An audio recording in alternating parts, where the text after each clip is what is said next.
आज हम चर्चा करने वाले हैं नौकरी और बिजनेस में क्या अंतर है। पहला प्रश्न है, नौकरी और बिजनेस की मूल परिभाषा क्या है और दोनों का उद्देश्य कैसे अलग है। मैं इसका जवाब ऐसे देता हूं कि नौकरी एक संरचित व्यवस्था है। यहाँ व्यक्ति अपने समय, कौशल और विशेषज्ञता का उपयोग किसी संगठन के लक्ष्यों को प्राप्त करने के लिए करता है और बदले में उसे पूर्व निर्धारित वेतन एवं सुविधाएं मिलती है। इसके विपरीत बिजनेस एक स्वायत्त व्यवस्था है। यहाँ व्यक्ति स्वयं लक्ष्य निर्धारित करता है, बाजार की समस्याओं को पहचानता है, समाधान विकसित करता है और उसी के अनुपात में मूल्य व आय सृजित करता है। संक्षेप में हम कहें तो नौकरी स्थिरता आधारित होती है जबकि बिजनेस मूल्य सृजन आधारित होता है। अब हम दूसरा प्रश्न की बात और चलते हैं। यहाँ हम बात करेंगे सुरक्षा और नियंत्रण के दृष्टिकोण से नौकरी और बिजनेस में क्या अंतर होता है। ऐसे समझें कि नौकरी में सुरक्षा बाहरी कारकों पर निर्भर होती है, जैसे संगठन की स्थिति, प्रबंधन के निर्णय और आर्थिक परिस्थितियां।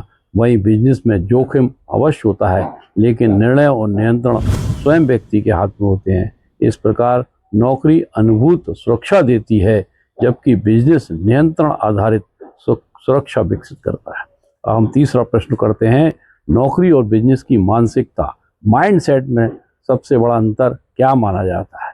हम इसको ऐसे समझते हैं कि नौकरी की मानसिकता आमतौर पर प्रतिफल केंद्रित होती है, मुझे कितना वेतन या लाभ मिलेगा, जबकि बिजनेस की मानसिकता समस्या केंद्रित होती है, मैं कितनी बड़ी समस्या हल कर सकता हूँ और कितना मूल्य जोड़ सकता हूँ। यही मानसिक अंतर दीर्घकालीन विकास, आय और प्रभाव को निर्धारित करता है। अब हम समय बात करते हैं कि समय और आय, इन टाइम वर्सेस इनकम के संबंध में दोनों मॉडल कैसे डिफरेंट हैं। नौकरी में आय प्रत्यक्ष रूप से समय से जुड़ी होती है, जितने घंटे आप काम करेंगे उतना भुगतान आपको मिलेगा, जबकि बिजनेस में समय प्रारंभिक निवेश के रूप में कार्य करता है। जो भी हम समय इन्वेस्ट करते हैं, शुरुआत में अधिक परिश्रम और भविष्य में सिस्टम के माध्यम से निरंतर परिणाम। इस प्रकार बिजनेस में स्केलेबिलिटी की संभावना बहुत होती है, मल्टीप्लाई की संभावना बहुत होती है। अब हम प्रश्न करेंगे कि जोखिम और असफलता और सीखने के प्रति दोनों का दृष्टिकोण कैसे अलग है। हम ऐसे बात करते हैं कि नौकरी में जोखिम और असफलता को अक्सर नकारात्मक रूप में देखा जाता है, जिससे व्यक्ति सुरक्षित दायरे में काम करना पसंद करता है। बिजनेस में जोखिम का विश्लेषण किया जाता है और असफलता को सीखने की प्रक्रिया का हिस्सा माना जाता है। यह दृष्टिकोण व्यक्ति को व्यवहारिक, लचीला और नवाचार उन्मुख बनाता है। अब हम प्रश्न करते हैं कि निर्णय क्षमता और जिम्मेदारी के स्तर पर नौकरी और बिजनेस में मूलभूत क्या अंतर होता है। नौकरी में निर्णय प्रायः पदानुक्रम, हायरार्की के अनुसार ऊपर से आते हैं और जिम्मेदारी सीमित दायरे तक होती है। बिजनेस में निर्णय क्षमता पूर्णतः स्वनिर्भर होती है और जिम्मेवारी व्यापक, ग्राहक, टीम, वित्त, ब्रांड और भविष्य तक फैली होती है। यही जिम्मेदारी नेतृत्व क्षमता का वास्तविक निर्माण करती है। अब हम प्रश्न करते हैं कि क्या नौकरी करते हुए भी बिजनेस जैसी सोच विकसित की जा सकती है। इसका उत्तर हम देंगे कि हाँ, बिल्कुल की जा सकती है।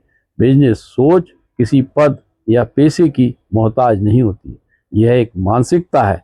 नौकरी में रहते हुए भी व्यक्ति यदि समस्या समाधान, मूल्य सृजन और सिस्टम सोच और दीर्घकालीन दृष्टि अपनाता है, तो वह न केवल संगठन के लिए अधिक प्रभावी बनता है, बल्कि स्वयं को भी अधिक सुरक्षित और अप्रासंगिक बनाता है। हम इसको संक्षिप्त में इस तरह से कहते हैं। इस पूरी चर्चा में हमने समझा कि नौकरी और बिजनेस पेशे से ज़्यादा सोच का अंतर है। नौकरी में आय समय और पद से जुड़ी होती है, जबकि बिजनेस में आय मूल्य, समाधान और सिस्टम से। नौकरी सुरक्षा का एहसास देती है पर नियंत्रण सीमित होता है। बिजनेस में जोखिम होता है लेकिन नियंत्रण अपने हाथ में होता है। सबसे महत्वपूर्ण बात यह है कि हर व्यक्ति को बिजनेस करना जरूरी नहीं, लेकिन बिजनेस जैसी सोच हर व्यक्ति के लिए आवश्यक है। जब व्यक्ति अपनी जिम्मेवारी खुद लेना सीखता है तभी असली विकास शुरू होता है। बहुत बहुत धन्यवाद।